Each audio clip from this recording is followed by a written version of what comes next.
शं वरुणः शन्नो भवत्पर्यमा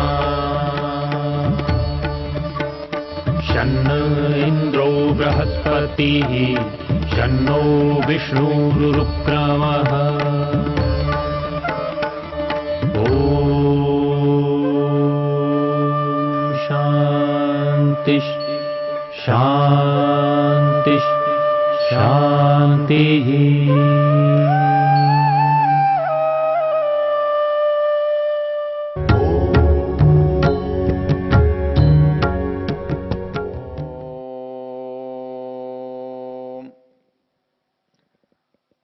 हम इस वेद ज्ञान की चर्चा में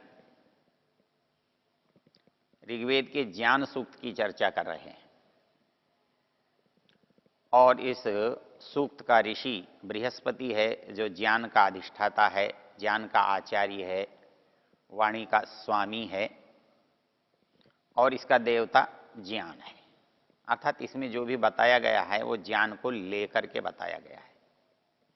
और हमारी चर्चा का जो प्रसंग है वो ज्ञान सूक्त का मंत्र है, अक्ष्णवन्तः कर्णवन्तः सखायो मनोजवेश्वसमा बभूवु आदघ्नास उपकक्षास उत्ते हृदय इव स्नात्वा उत्ते ददृशिरे। हम पीछे एक बात देख रहे थे कि संसार में हम आए हैं तो हमारे लिए ज्ञान का कितना होना अनिवार्य है, आवश्यक है या नहीं है। ये बात ठीक है कि कोई बिना ज्ञान के, अज्ञानी होकर के, कम ज्ञान के भी दुनिया में रहता है, उसका काम चल जाता है। लेकिन जो संसार में ज्ञानी होता है, ज्ञानी का अर्थ ही केवल इतना है कि उपयोग के लिए संसार में जितनी वस्तुएं हैं उनमें अधिक से अधिक का उपयोग कर सकना और उनके बारे में पता होना, ये ज्ञान है।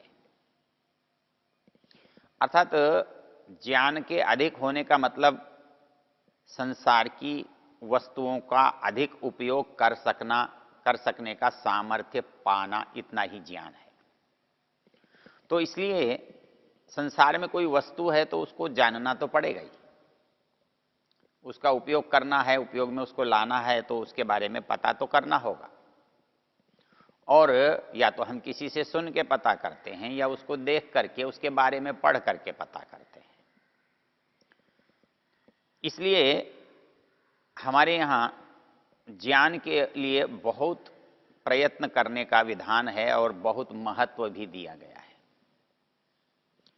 हमारे यहाँ एक नियम है, चतुर्भी प्रकारैर विद्योपयुक्ता भवति। अर्थात इस संसार में जो विद्या है, जो ज्ञान है, वो 4 प्रकार से उपयोग में आता है। वो कहता है चतुर्भी प्रकारी विद्योपयुक्ता भवति। और इसी तरह से उसको हमने देखा, स्वाध्याय कालेन, प्रवचन कालेन, व्यवहार कालेन इति, आगम कालेन इति। स्वाध्याय काल, आगम काल, स्वाध्याय काल, आगम काल, प्रवचन काल, व्यवहार काल। तो इसमें पढ़ना, फिर मनन करना, फिर उसका प्रवचन करना और फिर उसको काम में लाना, ये बात हमने पीछे देखी। इसको एक और शब्द में भी संस्कृत साहित्य में हम देखते हैं, उसको कहते हैं श्रवण, मनन, निदिध्यासन और साक्षात्कार। यहाँ श्रवण में दोनों चीजें आ गई, अर्थात आंख से देखकर भी जो हमने पाया है या कान से सुनकर भी जो देखा है, कान से सुनकर हमें मिला है। तो वहाँ कहता है कि ज्ञान के लिए पहला तो उपाय है श्रवण करना, उसको सुनना। सुनने मात्र से वो ज्ञान हमारा नहीं होता, वैसे ही देखने मात्र से या पढ़ने मात्र से भी वो ज्ञान हमारा नहीं होता। हमारे यहाँ वो चीज़ हमारे काम आती है जो हमने देखने के बाद अपने पास रख ली, चित्त में संग्रहित कर ली, बुद्धि में अपना ली। और अपनाई चीज कौन सी जाती है? अर्थात आप पढ़ते हैं तो सब पढ़ा हुआ आपके अंदर स्थापित नहीं होता, आपके अंदर संग्रहित नहीं होता, आपकी समझ में नहीं आता। लेकिन यदि किसी पंक्ति विशेष पर आपका ध्यान चला जाए तो वो पंक्ति आपको बहुत दिनों तक याद रहती है, वो पंक्ति आप बहुत दिनों तक भूलेंगे नहीं। वैसे ही जो चीज हम सुन रहे हैं, एक विद्यार्थी कक्षा में बैठा हुआ पूरा पाठ सुनता है, लेकिन उसको याद या स्मरण केवल उतना ही रहता है जितने पर उसने अपने मन को लगाया था या ध्यान दिया था या उसको दोहराया था। उसने सुनते हुए उसको लगा था कि यह बड़ी महत्वपूर्ण बात है। तो इसलिए जब कोई बात हमने सुनी है या पढ़ी है तो मनुष्य उसके बाद उस पर विचार करता है। उसके लिए यहाँ शब्द का जो उपयोग हुआ है, प्रयोग हुआ है, वो है मनन करना। मतलब मन के द्वारा जिसका चिंतन किया जा रहा है, विचार किया जा रहा है, वो प्रक्रिया मनन है। मतलब मन में आती रहती है, दोहराते रहते हैं, उसके बारे में विस्तार से सोचते हैं। उसको जब हम मनन करते हैं उस विषय का, तो उसके हानि, लाभ, उपयोग, दुरुपयोग के बारे में भी जानते हैं, समझते हैं। तब वो चीज हमारे लिए स्पष्ट होती है। और उसके बाद जो चीज है निश्चय कि भाई इसमें से ये काम इस ठीक है, इतने काम के लिए ये बात ठीक है, इसका ये लाभ हो सकता है, इसके हानि से ये बचना है, ये निश्चयात्मक बात है, वो निदिध्यासन है। और उसका उपयोग करके देखना, उसका प्रयोग में लाना, उसको व्यवहार में ला करके उसके हानि लाभ को जांच लेना, पा लेना, ये निदिध्यासन है। तो श्रवण, मनन, निदिध्यासन और साक्षात्कार, तो ये सब बातें इस छोटे से प्रसंग में वेद कहता है, अक्ष्णवंतः कर्णवंतः सखायो मनोजवेश असमा बभू। अब इसमें जो रोचक बात कही है कि आंख तो सबकी एक सी है, कान सबके एक से हैं, लेकिन दोनों का जो ग्रहण का सामर्थ्य है, ज्ञान का पकड़ने का सामर्थ्य है, वो अलग अलग है। तो वो अलग अलग है, तो वो अलग अलग क्यों है जबकि दोनों के साधन तो एक ही हैं? तो तब ये हमारी जो पीछे की चर्चा है वो काम में आएगी कि हमने श्रवण में, मनन में, निदिध्यासन में, साक्षात्कार में उस पर कितना समय लगाया या नहीं लगाया। स्वाध्याय, प्रवचन, आगम, व्यवहार में कितना समय लगाया, नहीं लगाया। तब हमें एक बात का पता लगता है कि आंख और कान, आंख से देखने मात्र या कान के सुनने मात्र से कोई ज्ञान हमको प्राप्त नहीं होता। यद्यपि आंख वाले और कान वाले हैं हम सब, यहां वंतः कहा है, वाले, अक्ष्णवंतः कर्णवंतः सखाया, ये सखा हैं। लेकिन मनोजवेश असमा बभू, अंतर क्या है कि आंख और कान तो समान हैं, देखने का सामर्थ्य है, लेकिन वास्तव में तो देखना आंखों से होता ही नहीं है, वास्तव में तो सुनना कानों से होता ही नहीं है। क्योंकि हमारे यहाँ लोग क्या समझते हैं, आंख देखती है, हमारे लोग समझते हैं कान सुनते हैं। यदि आंख देखती होती और कान सुनते होते तो एक मरा हुआ आदमी जिसकी आंखें ठीक ठाक हैं, जिसके कान स्वस्थ हैं, तो क्या वो देख और सुन सकता है? आंख ठीक होने पर भी तो नहीं देख सकता, कान ठीक होने पर भी नहीं सुन सकता। और इससे भी आगे आधुनिक विज्ञान ने एक और चमत्कार कर दिया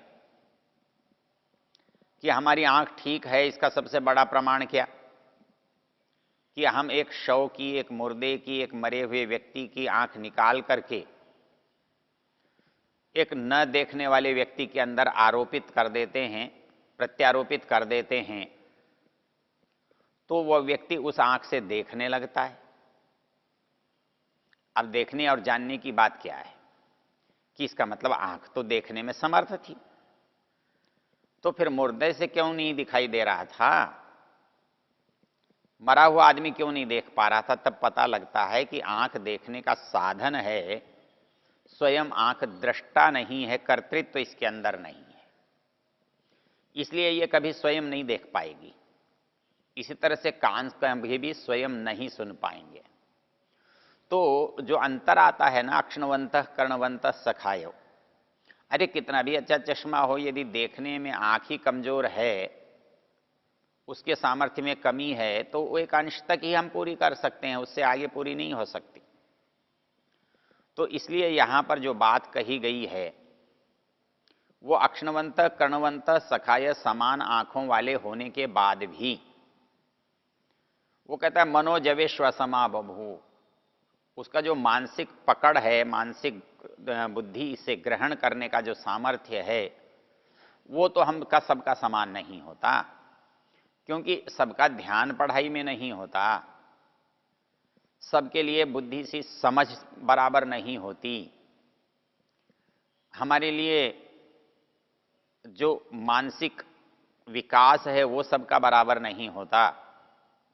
तो इसलिए आंख से सब कुछ ठीक होने पर भी, कान के द्वारा सब कुछ उचित होने पर भी, स्वस्थ होने पर भी हमें जो प्राप्ति होती है, जो ज्ञान का ग्रहण होता है, वो उतना ठीक नहीं होता, उतना अच्छा नहीं होता जैसा एक से किसी दूसरे का होता है। तो इसलिए कक्षा में जितने छात्र होते हैं या विद्वान के पास जितने श्रोता होते हैं, संसार में जितने लोग देखने वाले हैं, दृष्टा हैं, इसलिए प्रत्येक का ज्ञान प्रत्येक से भिन्न है। प्रत्येक, क्योंकि प्रत्येक की योग्यता प्रत्येक से अलग अलग है।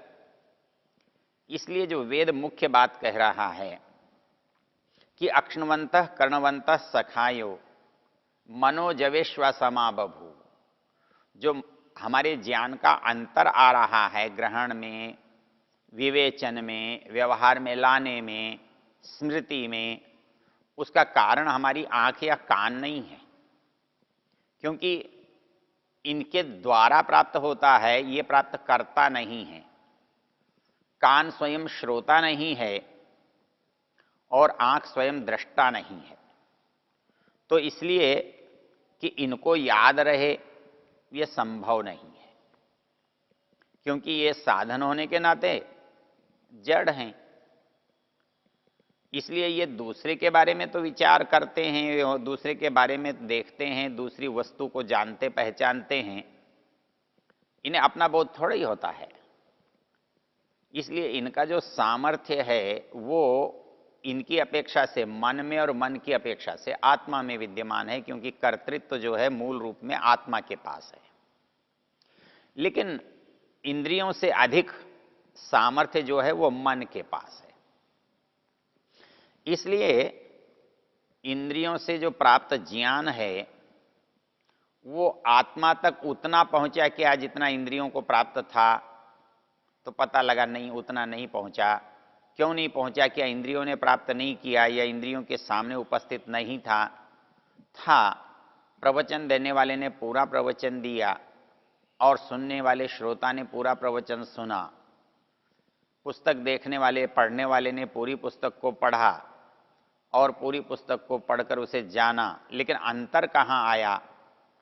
अंतर इसमें आया कि देखने वाले ने देखा, लेकिन आंख से ने जितना दिखाया उससे कम देख पाया, कान ने जितना सुनाया उससे बहुत कम सुन पाया। तो वास्तव में सुनना और वास्तव में देखना इंद्रियों की अपेक्षा मन का विषय बन गया, और मन का सामर्थ्य तो अधिक है, इंद्रियों से ज्यादा है, किंतु उसका उसके साथ संबंध कितनी देर रहा, उपस्थिति कितनी बनी, उसका उस पर साथ कितनी देर चला, तो उसके आधार पर पता लगता है कि उसको वो ज्ञान प्राप्त हुआ कि नहीं हुआ। इसलिए यहां जो बात कही गई है, कहता है मनोजवेशु असमा बभू। विचित्र बात यह है कि मनोजवेशु मतलब मानसिक योग्य है, मानसिक दक्षता है, मानसिक क्षमता है, वो एक देश से दूसरे की भिन्न होती है। और यदि ये समानता होती तो सबको ज्ञान भी समान ही होता और इंद्रियों से भी सब समान ही रूप से ग्रहण कर सकते थे। किंतु वेद तो ये कह रहा है मनोजवेशु असमा बभूव। जो मानसिक वेग है, मानसिक सामर्थ्य है, मानसिक बल बुद्धि है, वो बिल्कुल अलग है। तो ये कहता है कि उसके द्वारा ही ज्ञान का जो स्तर है उसका पता चलता है, अर्थात मन के स्तर से। व्यक्ति समझदार है तो थोड़े से बहुत अधिक समझ लेता है, और यदि समझदार नहीं है तो उसको बहुत कुछ बताने पर भी, बहुत कुछ सिखाने पर भी, बहुत कुछ दिखाने पर भी नहीं देख पाता है। सब कुछ सामने होने पर भी नहीं देख पाता है। क्यों? कि उसका मन जो है उससे संयुक्त नहीं है, उस सामर्थ्य से युक्त नहीं है, उसके अंदर कुछ कमी है। तो इसलिए ज्ञान में जो हमें विशेष ध्यान देने की बात है कि हम समझते तो हैं कि आँख और कान आदि से हम ज्ञान प्राप्त करते हैं, किंतु मूल बिंदु ये है कि जिसके पास आँख भी है, कान भी है, नाक भी है, त्वचा भी है, रसना भी है, ये सब बातें, कान भी है, सब कुछ जानने के बाद भी हमारा ज्ञान इतने से पूर्ण नहीं होगा, क्योंकि हमारी जो मूल चेतना है, चेतना के पास जो सबसे प्रसिद्ध वस्तु है, जो हमारी इंद्रियों को और चेतना को आपस में जोड़ती है, तो वो है जोड़ने वाली वस्तु मन। क्योंकि अनेक इंद्रियों के कार्यों को एक मन संपादित करता है, इसलिए उनका सामर्थ्य निश्चित उन इंद्रियों से अधिक है। वो सब इंद्रियों का स्वामी है। तो इंद्रियों का स्वामी होने से इंद्रियों के पास जितनी क्षमता है, जितनी योग्यता है, जितना सामर्थ्य है, वो सब का सब और उससे अधिक मन में है। और इसके नाते हमें मन से कुछ अधिक उपलब्धि होनी चाहिए थी, अधिक प्राप्ति होनी चाहिए थी, किंतु इसके विपरीत हो रहा है। इसके विपरीत ये हो रहा है कि सब कुछ जानने, सुनने, देखने, समझने के बाद भी हम उसको उपयोग में नहीं ला पाते, ध्यान में नहीं ला पाते, हमारी समझ में नहीं रहता, हमारी स्मृति में नहीं रहता, क्योंकि हमारी मानसिक परिस्थिति प्रत्येक की नितांत अलग है। हमारा मन जो है ना, वो सबका अलग अलग है। जैसे हमारी इंद्रियां अलग अलग हैं, और हमारी इंद्रियां अलग होने पर भी एक के दूसरे के काम में स्थूल भाग में आती हैं, किंतु मन जो है हमारा, वो हमारा ही रहता है और उसको और किसी तरह से दूसरे के काम में नहीं लाया जा सकता है। तो इसलिए यहाँ जो वेद कह रहा है कि हम इंद्रियों से, आँखों से, कानों से प्राप्त करते हैं, हम प्राप्त किया हुआ जानकर भी कहीं असमर्थ होते हैं, तो हमें सोचना चाहिए कि हमने अपने मन का इसे प्राप्त करने के लिए कितना उपयोग किया है।